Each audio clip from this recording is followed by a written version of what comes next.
मैं कहा मैं हिंदू हूं, सिख कौम से हूं, लेकिन पहले मैं हिंदू हूं और मैं हिंदुस्तानी हूं।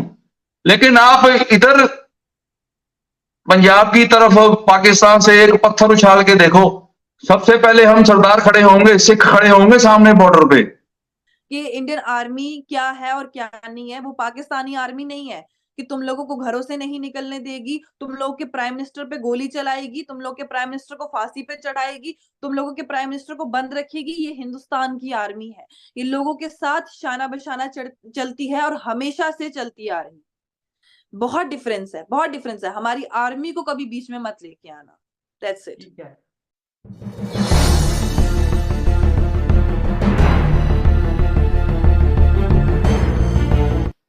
तो दोस्तों, कैसे हो आप सब। जैसे कि सबको पता ही है कि मजहब के नाम पर बना एक छोटा सा मुल्क जिसका नाम पाकिस्तान है और वो भारत से ही निकला हुआ है। आज 76 ईयर्स हो गए हैं दोनों मुल्कों को अलग हुए हुए।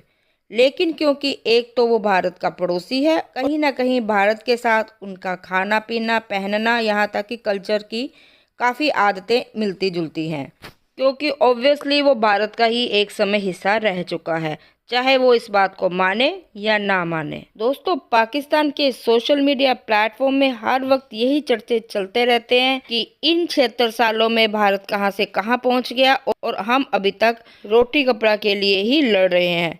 दोस्तों, पाकिस्तान में दो मेंटेलिटी के लोग रहते हैं। एक वो जो एंटी इंडियंस हैं, या यूं कह ले कि वहाँ के एक्सट्रीमिस्ट, जो कि अपने आप को दो कौमी नज़रिया और इस्लामिक मुल्क और क्या क्या बताते रहते हैं। और दूसरे वो जो हर वक्त पाकिस्तान का भारत के साथ मुकाबला करते रहते हैं और यही सोचते हैं कि पाकिस्तान को भारत से अलग करके कहीं हमारे बड़ों ने बहुत बड़ी गलती तो नहीं कर दी। वैसे भी इन 76 सालों में पाकिस्तान की जो आज हालत हो चुकी है, ऐसा सोचना उनका बनता भी है। ऐसी ही एक डिबेट में भारतीयों ने पाकिस्तानी यूट्यूबर्स को मुंह तोड़ जवाब दिया और उनकी आंखें खुली की खुली रह गई।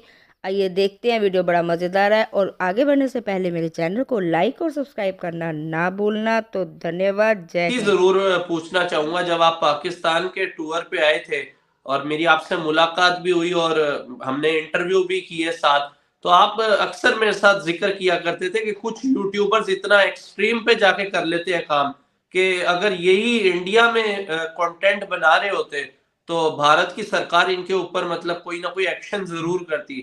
लेकिन मैं हैरान हूं कि पाकिस्तान में इस तरह की कोई चीज देखने को नजर नहीं आई।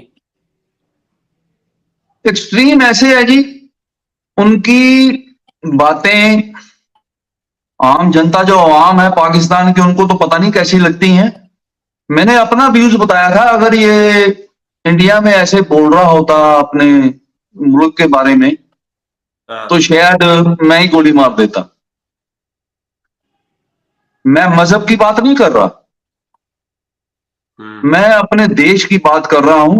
आपके हदीस में भी लिखा है कि अपने मुल्क के वफादार रहिए। आपके वो 6 हदीस हैं, उसमें मैंने आपको बताया था कि यहां हमारे भी मुस्लिम रहते हैं, उनके साथ बैठता हूं। कई बार सीरियस लोगों के साथ बैठता हूं, मैं लौंडे लपाड़ों के साथ नहीं बैठता। तो उनसे ये बातें मेरे को पता लगती रहती हैं, तो वही बताते रहते हैं कि हमारे हदीस में लिखा है कि अपने मुल्क के साथ वफादार रहो। तो क्या बात है यार, आपके वहां नहीं सिखाते कोई? वैसे तो आप बड़ा बोलते हो, पाकिस्तान का मतलब क्या, ला इलाहा इल्लल्लाह। लेकिन ये सिर्फ डॉलर कमाने के चक्कर में, व्यूअरशिप लेने के चक्कर में आप अपने ही मुल्क को, अपने ही वतन को गालियां निकाल रहे हो। ये चीज मेरे को अच्छी नहीं लगी। एक मेरे को और यूट्यूबर ने पूछा था, मैं नाम नहीं लूंगा, चलो छोड़ो, क्या नाम लेना, मेरे तो सारे बच्चे जैसे ही हैं। कहता जी देखो ना, आप लोगों के साथ बहुत बुरा हो रहा है। मैं क्या बुरा हो रहा है? कहता जी आप सरदारों के साथ देखो ना, आपको वो खालिस्तान नहीं दे रहे हैं। तो बात तो खैर मेरे को बहुत बुरी लगी, लेकिन अब मैं मोर देन 54 ईयर 55 का हो गया हूं, तो मैं उसके साथ लड़ नहीं सकता या गाली गलौज तो कर नहीं सकता। लेकिन मैंने उसको बोला, बेटा हाँ खालिस्तान तो मिलना चाहिए, लेकिन वही चाहिए खालिस्तान मेरे को जो खालसा राज महाराजा रंजीत सिंह के टाइम पे था। पिताजी क्या मतलब, वो कौन सा खालिस्तान? मैं कहा ये लाहौर सियालकोट तक ये सब मुल्तान उल्तान उसी के बीच में चाहिए मेरे को। हिंदुस्तान से तो हम खालिस्तान ले ही लेंगे, लेकिन ये भी बीच में चाहिए मेरे को। तब मैं कहा सबसे पहले आगे मैं खड़ा होऊंगा, लाठी भी खाऊंगा, गोली भी खाऊंगा, लेकिन ये खालिस्तान मेरे को चाहिए। अगर ये नहीं हो सकता देन फॉरगेट इट, हमको नहीं चाहिए। तो फिर वो उसने मेरी वीडियो फिर मेरा ख्याल फेसबुक यूट्यूब पे डाली नहीं। शायद उसको आपके मतलब का कंटेंट नहीं मिल सका। हाँ, उसको अपने मतलब का कंटेंट मिल नहीं सका। मैंने उसको ये भी एक बात बोली थी, मैं कहा आप ये मत समझो कि मैं सिख हूं, सरदार हूं। मैं कहा मैं हिंदू हूं, सिख कौम से हूं, लेकिन पहले मैं हिंदू हूं और मैं हिंदुस्तानी हूं। लेकिन आप इधर पंजाब की तरफ पाकिस्तान से एक पत्थर उछाल के देखो, सबसे पहले हम सरदार खड़े होंगे, सिख खड़े होंगे सामने बॉर्डर पे। और छोड़ो बाकी बातें क्या करनी, ये तो हिस्ट्री भी बता चुकी है।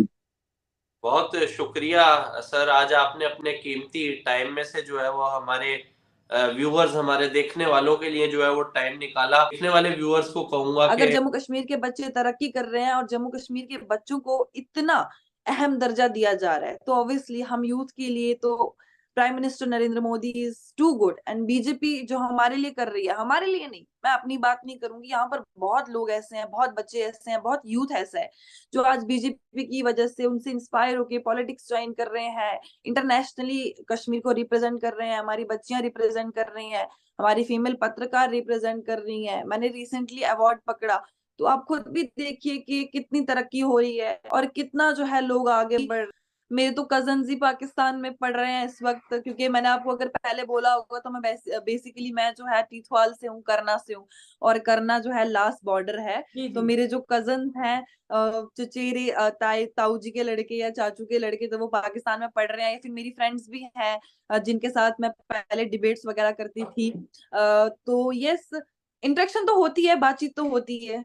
तो क्या डिफरेंस क्या देखती हैं आप सोच में, एजुकेशन में, इंफ्रास्ट्रक्चर में, और इसके अलावा दूसरी तमाम अगर हम बात करें फैसिलिटीज में, पाकिस्तान साइड कश्मीर और इंडिया साइड कश्मीर में जब डिस्कशन होती है, क्या मेरे फर्क को है? सबसे हैरानी वाली चीज ये लगी कि इतना आगे बढ़ने के बाद भी इस वक्त हम 21st सेंचुरी में है, और कहीं ना कहीं हर मुल्क ये कहता है कि हमारे मुल्क में बहुत आजादी है, हमारे मुल्क में हमें सुकून से रहने दिया जाता है। लेकिन मेरे जो वहां पर भाई बहन रह रहे हैं ना, एक तो छोटे छोटे उनकी शादियां करा दी हैं, मतलब मेरी एज की जो अभी वहां पर दीदी हैं उनके तो 2 बच्चे भी होंगे, और उनको बहुत कम ही उम्र में बोल दिया था कि भाई स्कूल मत जाओ, कोई फायदा नहीं है, क्या कर लोगे पढ़ लिख के, तुम क्या ही बन जाओगे।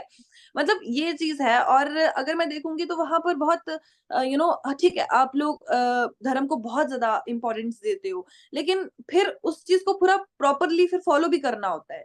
ऐसा नहीं है कि आप कहोगे कि नहीं इस्लाम इस्लाम इस्लाम, देन आप इस्लाम को भूल जाओगे, नहीं नहीं, फिर इस्लाम को फॉलो भी करो। तो कहीं ना कहीं मैंने ऐसी सिचुएशन देखी है वहां पर कि वहां पर एजुकेशन के मामले में बहुत लड़कियों को पहले ही मना कर दिया जाता है कि भाई तुम लोग पढ़ो ही मत, रहने दो, क्या करना है पढ़ के। तो पहले ही एजुकेशन के मामले में उन्हें रोक दिया जाता है। उसके बाद नेक्स्ट क्या आता है, उसके बाद लड़कियां आगे बोल ही नहीं पाती हैं। अब जैसे मेरी कजन थी या मेरे दोस्त है, मैं उनसे पूछती हूँ कि यार तुम लोग भी जर्नलिज्म में उतरो, जर्नलिज्म में बोलो। उन्होंने कहा कि यार हम उतरेंगे तो हम बोलेंगे क्या, और हमारी सुनेगा कौन। मतलब हम कश्मीर से हैं, हम ना यहाँ के हैं ना वहां के हैं, ठीक है, हमारी कौन सुनेगा, और हम उतरेंगे कैसे, हम बोलेंगे क्या, हमें किसी ने सिखाया नहीं है। और फिर तो बड़ी बात अगर ये, और एक बड़ी बात ये कि सब्जेक्ट, अगर पर्टिकुलरली सब्जेक्ट कश्मीर में होता ना, जर्नलिज्म का या सहाफियत का या फिर लिटरेचर का या स्पोर्ट्स का, तो बच्चियां उतरती भी। लेकिन आपकी सरकार ने जब वहां पर ऐसा कुछ फैसिलिटी दी ही नहीं है, तो हम एक्सपेक्टेशंस क्या रख सकते हैं कि बच्चियां या बच्चे जो है वहां से निकलेंगे। अगर मतलब अपने देश के बारे में तुम लोग ऐसा नहीं सोच सकते, आपके प्राइम मिनिस्टर ये नहीं सोचा कि कभी कश्मीर का दौरा करें और वहां पर जाके हम उनके हालात देखें, क्या बच्चियों के पास वहां स्कूल है, क्या वहां पर उनके पास कंप्यूटर सिस्टम है, क्या उनको पता है कि नेटवर्क क्या होता है, लाइट क्या होती है, कैसे ऑनलाइन चीजें की जाती हैं, क्या कभी टेक्नोलॉजी को इम्पोर्टेंस दी गई है? नहीं। उनको बोलो डांस कहाँ पर करना है, उनको बोलो दूसरे प्राइम मिनिस्टर को अब मैं आपको क्या बोलूं कि आपका जब प्राइम मिनिस्टर ही वहां पर खुद को सेफ फील नहीं करता, तो वहां पर औरतें खुद को क्या ही सेफ फील करेंगी। शोएब, जब इमरान खान की एक वीडियो हमने देखी थी जिसमें उन्होंने कहा था कि मुझे डर लगता है पाकिस्तानी आर्मी से, तो आप मुझे बोलो अगर वहां पर प्राइम मिनिस्टर जैसी जो शख्सियत है वो वहां पर सेफ फील नहीं करती तो लड़कियां क्या ही सेफ फील करेंगी। जी मैं उन लोगों को क्लियर कर देती हूँ, I am my self daughter of army officer. मैं एक आर्मी ऑफिसर की बेटी हूँ और मेरे पापा जो है वो आर्मी में है और वो इंडियन आर्मी के लिए काम करते हैं। अब मैं आपको बताती हूँ कि इंडियन आर्मी आपको फैसिलिटीज क्या क्या देती है। आपका अब से लेकर के जब तक आप जिंदा हैं और जब तक आप यहाँ पर मौजूद हैं तब तक के लिए आपका मेडिकल इलाज मुफ्त है। आपको बाज़ाफ्ता कार्ड दे दिया जाएगा और आपकी पूरी फैमिली का जो इलाज है उसे फ्री करा दिया जाएगा। आपको यहाँ पर फ्री की एजुकेशन है। इस टाइम मेरा एक भाई है वो यानी अब मैं मतलब आर्मी के थ्रू ही वो इस टाइम बाहर अपनी स्टडीज को कंप्लीट कर रहे हैं। तो आप खुद देख लीजिए कि आर्मी की कितनी फैसिलिटीज है।